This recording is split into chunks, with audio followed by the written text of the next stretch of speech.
Wala nang masakit. Opo. Yung sa loob, yung nararamdaman mo. Wala na po. Yung tiyan mo, lumiit na. Maliit na maliit na. Buti na lang, Nay, napa-opera na. Yung unang exam sa'yo, hindi natin alam na may appendix ka. Walang sinasabing appendix.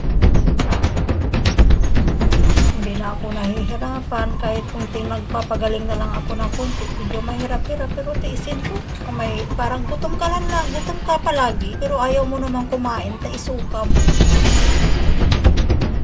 Kung hindi ako makakain ng tas suka ako ng suka. Ang sakit na ng tiyan ko. Kaya nga sana hindi na lang ito magka-diferensya yung tiyan ko. Dahil siyempre pag nagsuka tayo, hindi ba mapirsa yung tiyan.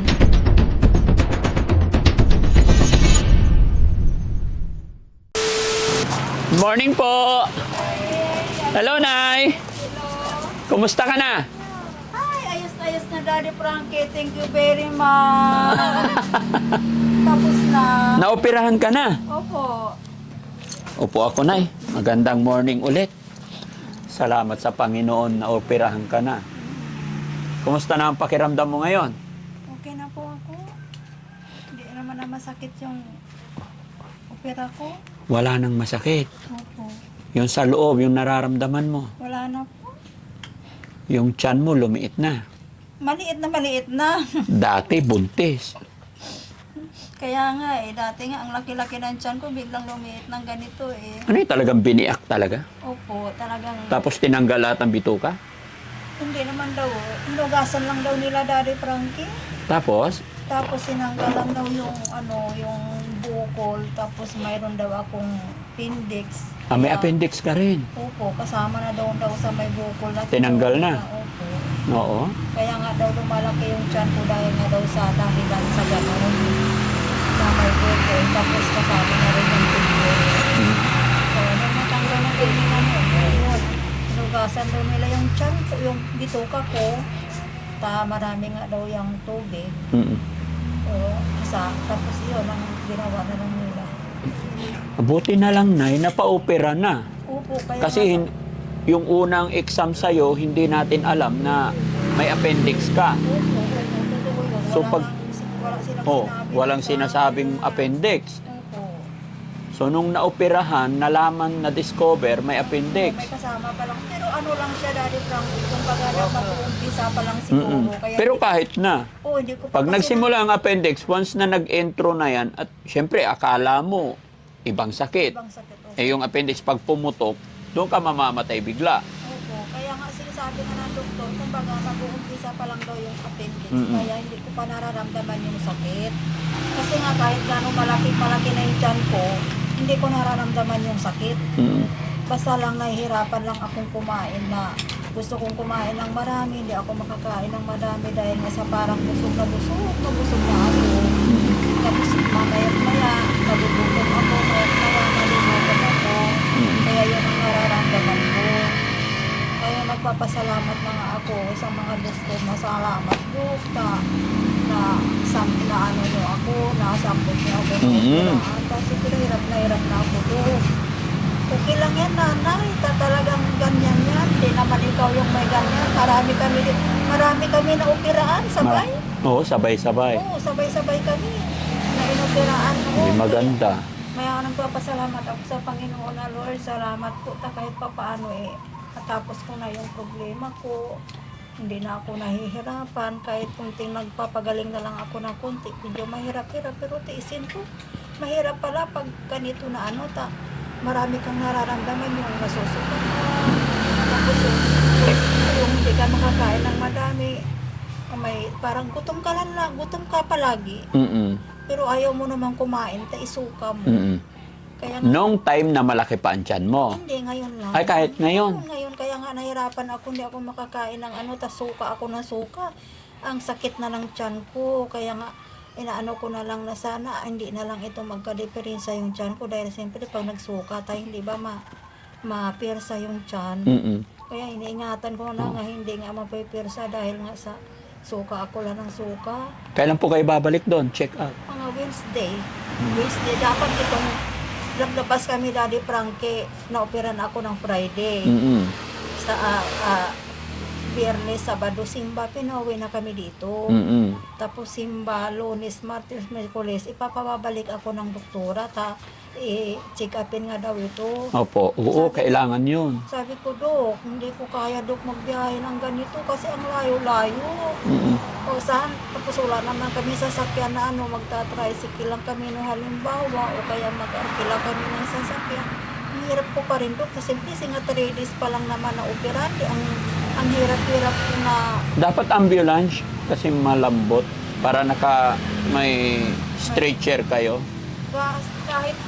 kahit maano rin yung pag nag-alog-alog ng ganito, Oo. mararamdaman Ay, mo oo. na talaga na Dapat masakit. pala hindi mo na umuwi, kahit 10 araw. Hindi, talagang ganun talaga sila, Daddy Frankie, ang lahat sila na naoperaan. Mm-mm. Basta pag opera nila, schedule nila Friday talaga, Linggo pa uwi na sila. Yun ang patakaran nila doon sa ospital. Mm. Kasi okay naman daw kami, kumbaga, ang hinahanap lang nila doon kasi kung halimbawa makautot ka na, makainom ka na, makabawas ka na, Mm. okay na. After ng opera, pag nakautot ka na, Okay na. okay na. Dapat hindi ka umutot. Ano ka?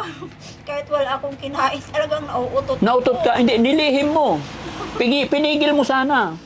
Di ba, minsan pinipigil natin utot natin. Gusto ko namang umuwi. Nagkakalilang naman doon. Kahit sabihin natin na aircon yung kwarto namin, Oo. mahirap. Bakit mahirap? Mahirap din kasi ang dami namin.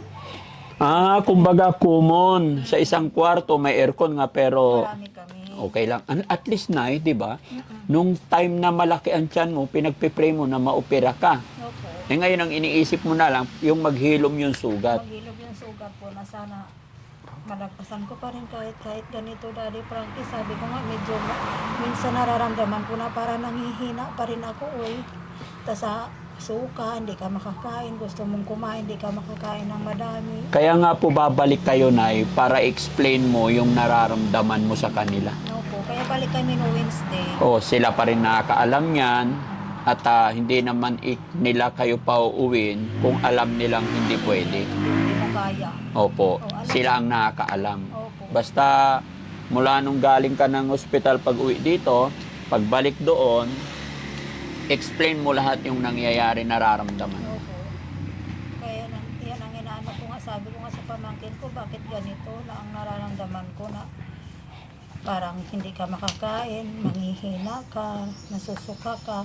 Sabi naman nila daw, lahat na nan-operaan, ganun naman. Opo, maaring ganyan nga siguro. Side effects ko no ng anesthesia. Opo, maaring ganun. Kasi ang hirap magsuka na wala kang isuka. Mm.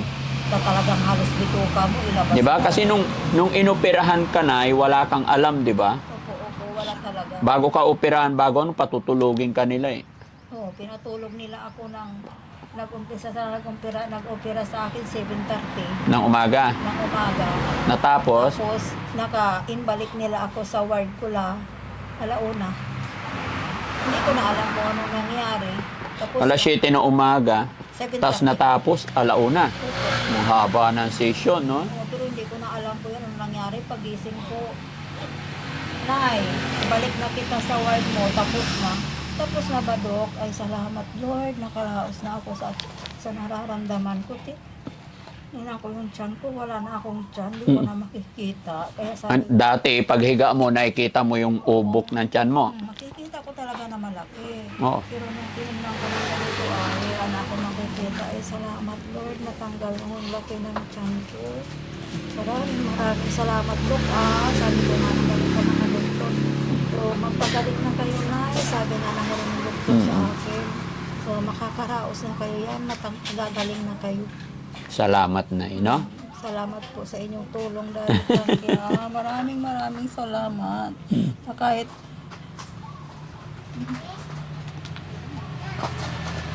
Sige, Nay, huwag ka lang umiyak, Nay, para hindi mapuwersa yung sugat mo. Masaya po ako na yung matagal mo ng panalangin na maoperahan ka, naganap, nangyari na dahil kaloob ng Panginoon. Kung ano man na itulong ni Daddy Frankie, ay kaloob po ng Panginoon yan, no? Ginawa ko lang po yung makakaya ko. Ako ay instrumento lang din ng ating Panginoon, no? opo yun.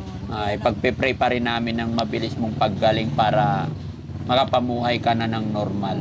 Kaya nga ako kailangan natin maghanap buhay na simple lang naman mahirap ang buhay natin. Hindi naman pwede na ganito na lang palagi. So, paano ka naman kumakain na sa umaga? Anong kinakain mo? Makain ako ng quaker oats. Quaker oats. Kaya may sopas. Ano po? Sopas. Sopas, yung mga soup. Mga soup lamang muna, hindi daw pwede yung munang mati. Mga solid food, wag muna. Especially yung karne na matigas. Oo, hindi naman ako kasi mahilig talaga sa karne. Ako, Very good. halos hindi ako kumakain ng karne. Yung mga madaling matunaw. May gamot naman kayong iniinom. Opo, mayroon ko. Inigay nila sa akin. Galing sa kanila. Kaya maraming salamat Daddy Frankie at hindi dahil sa inyo tulong sa akin. Hindi ko yun siguro ito napagamot ang sakit ko. Ulog kayo talaga ng langit sa amin. Sa akin pati yung mga taong may mga puso na tumulong sa akin. Maraming salamat sa inyo na malaking bagay din sa akin na ang iyong tulong ay napagamot ko yung sarili kong karamdaman. Kaya sana marami pa rin kayong matulungan, hindi lang ako. Bigyan din kayo ng Panginoon ng lakas ng katawan palagi.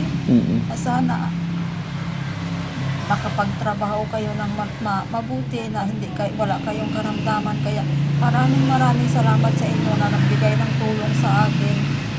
Utang ko sa inyo yung aking buhay. Kung sakali mo hindi ko na naman mapapagamot ang sarili ko kung hindi dahil sa inyong tulong. Maraming salamat. Gabayan sana kayo ng Panginoon palagi. Kayo din po, Daddy Frankie, lahat kayo. Sana ligtas kayo kung saan man kayo makakarating. Ligtas kayo sa pupuntahan ninyo. Laban lang, Nay. Huwag mong sasabihin na utang mo yung buhay mo sa amin. Hindi. Ginawa lang namin yung makaya namin. Si God pa rin ang gumagawa ng lahat. Ano po? Opo, sige po. Salamat na Masaya ako, Nay, na naoperahan ka na. Maraming salamat din po. Kampante na po ako. Okay, salamat Masaya ako sa pamamagitan ng Team Daddy Frankie, pamamagitan ng mga sponsor natin ay naoperahan ka na. Bagamat hindi man kami ang lahat-lahat, ay nakatulong naman siguro kahit papaano. Ay, malaking. Maraming salamat. Yun lang po ang masasabi ko sa inyo.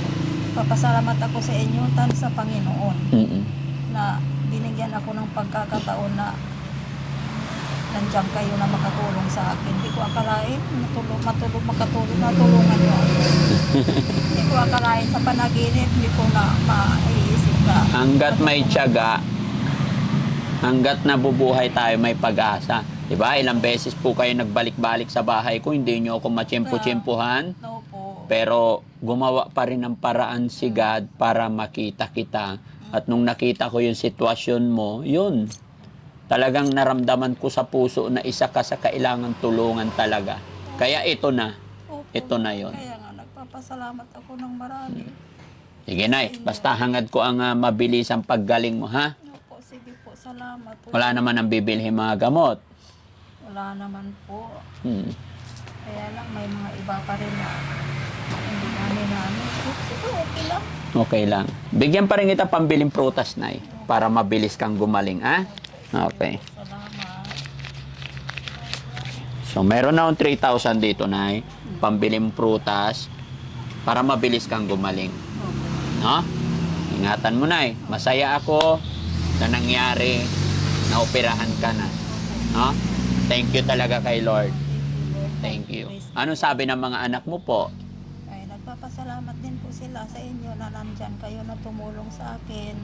Dahil sabi nga nila, alam naman ng Diyos na mahirap yung buhay namin. Hindi namin kaya siguro, pero uutang kami. Uutang, oo. Sana man ako kukuha ng pambayad ko. Yes. Halimbawa, Napakalaking bagay, Nay, na may mga taong tumulong sa atin.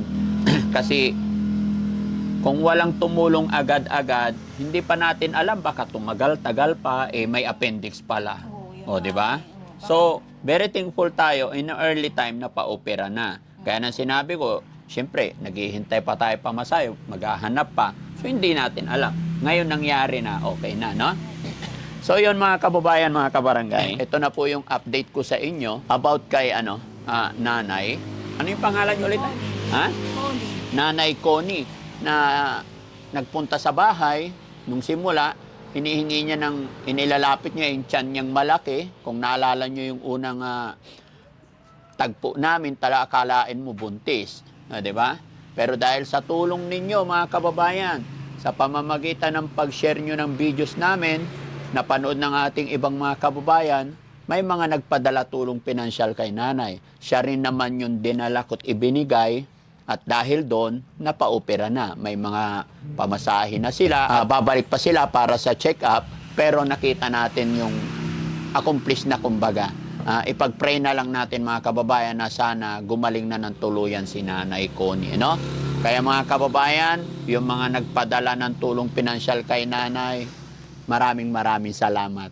Napakasarap sa pakiramdam talaga na isa tayong dahilan or instrumento ni God para matulungan ang isang nanay. Kung nung unang tagpo ay iyak ng iyak si nanay dahil hindi niya alam kung kanino siya hihingi ng pamasahe, pambiling gamot, hindi niya alam kung saan siya lalapit na ospital. Dahil sa tulong natin, nagkaisa tayo at gaya ng paulit-ulit kong sinasabi, dahil sa gabay ng ating Panginoon, eto na siya. May natulungan na naman tayo. Kaya congrats po sa Team Daddy Frankie, congrats kay nanay, congrats sa mga taong nagpahatid ng kanilang tulong pinansyal. Maraming salamat, Nay. Babalikan pa rin kita after ng mga ilang araw, no? Pupuntahan ko rin yung isang bata na tinutulungan din namin. May schedule na siya. Kaya very lucky po kayo kasi kayo na operahan na, siya hindi pa. Kasi marami pang sa kanya. Kulang. Opo. Hindi ko man masabi lahat. Nasa pamilya rin kasi minsan ay nasa tinutulungan din kasi namin. Kasi hindi na po pwedeng tutulong lang kami ng tutulong. Kailangan tulungan din ang sarili. Opo, number one. Yan ang number one. Diba? Opo. Hindi naman kasi lahat Yung iba kasi kagaya nung isa namin tinulungan. Unang kita ko sa kanya. Kagaya ng ginawa ko sa inyo. Yung isa kong tinulungan, ay sabi ko hindi na biro-biro yung sakit nito. Dalhin na to sa ospital. Bigay ako 10,000. Sabi ko, huwag kayong matakot. Gawan nyo ng paraan. Babalikan ko po kayo, tutulong ako sa abot na aking makakaya. So, bigay ako ng 10,000. Pagbalik ko, nandoon pa rin. Hindi pa rin nadala. So, nagbigay pa rin ako ng 10,000. So, naka 20K na. Hindi naman sa binibilang. In-explain ko lang, Nay, doon sa mga nakakapanood na hindi po pwedeng hintayin mo lang yung tulong. Tinutulungan ka, tulungan mo rin ang sarili mo. Sabi nga ni God, nasa Diyos ang awa, nasa tao ang gawa. Diba? Kaya, yun, sarap sa pakiramdam na sa pamamagitan pagtulong namin and then sa pagpupursige ninyo, ito ang outcome. No? Kaya hindi natin alam kung anong mga reason ng iba natin tinutulungan, pero gaya na aking sinabi, kami, tutulong lang kami sa abot na aming makakaya parati. No? Hindi kami ang gagawa ng kapalaran ninyo. Tayo mismo sa sarili natin. Kasi pag gusto natin, may paraan Opo. Diba? Kayo ang matyaga po kayong pupila. Matyaga kayong pupunta doon. Kahit malayo. Diba? Kasi hingi tayo ng tulong, hindi naman lumapit tayo sa isang tao, hingi ako ng tulong, lahat ng gusto mong tulong, andoon na. Hindi. Diba? Hingi tayong tulong dito kay mayor, hingi tayo kung congressman, kung kani-kanino, hanggang ma-reach natin yung ating kailangan. Diba? O, sige, Nay, ayaw ko masyadong mapagod ka. Sana napasaya ka namin sa araw na. Saya po ako dahil nga sana gumaling na ako. Tapos dahil sa inyo, kasama din kay Panginoon. Maraming salamat, Nay. Mapapabuhay mo, Nay. Opo. Sige, salamat. Okay, God bless. Pagpipray din kita, Nay. Opo, salamat. Sa ating Diyos Ama, sasama ko ang paggaling mo, no? Thank you so much. Sige po. So, yun mga kababayan, mga kabarangay, napakasaya ko dahil may accomplish na naman tayo, may natulungan na naman tayo. Dahil po yan sa inyo. Kaya kabayan, sa mga bago pa lang sa aking channel, sa mga hindi nakikilala sa akin, ako po ang inyong lingkod, si Daddy Frankie po, anak ng Pangasinan, from Pangasinan. Kung sakali hindi ka pa nakapag-subscribe sa aking YouTube channel, ako'y maglalambing, mag-subscribe ka na lang para mas makatulong pa tayo. at pa-share na rin yung mga upload videos natin. No? Kasi sa pamamagitan kabayan ng pag-share mo ng mga upload videos natin, diyan po kami kumukuha ng mga itinutulong natin sa kagaya nila nanay. No? At syempre, kung gusto mo mapanood ng buo ang mga upload ni Daddy Frankie, gusto mong makilala ng ganap si Daddy Frankie, puntahan mo ako sa aking YouTube channel. May upload ako gabi-gabi, 7:08 ng gabi. Yun. Maraming salamat po. Magandang umaga, magandang gabi.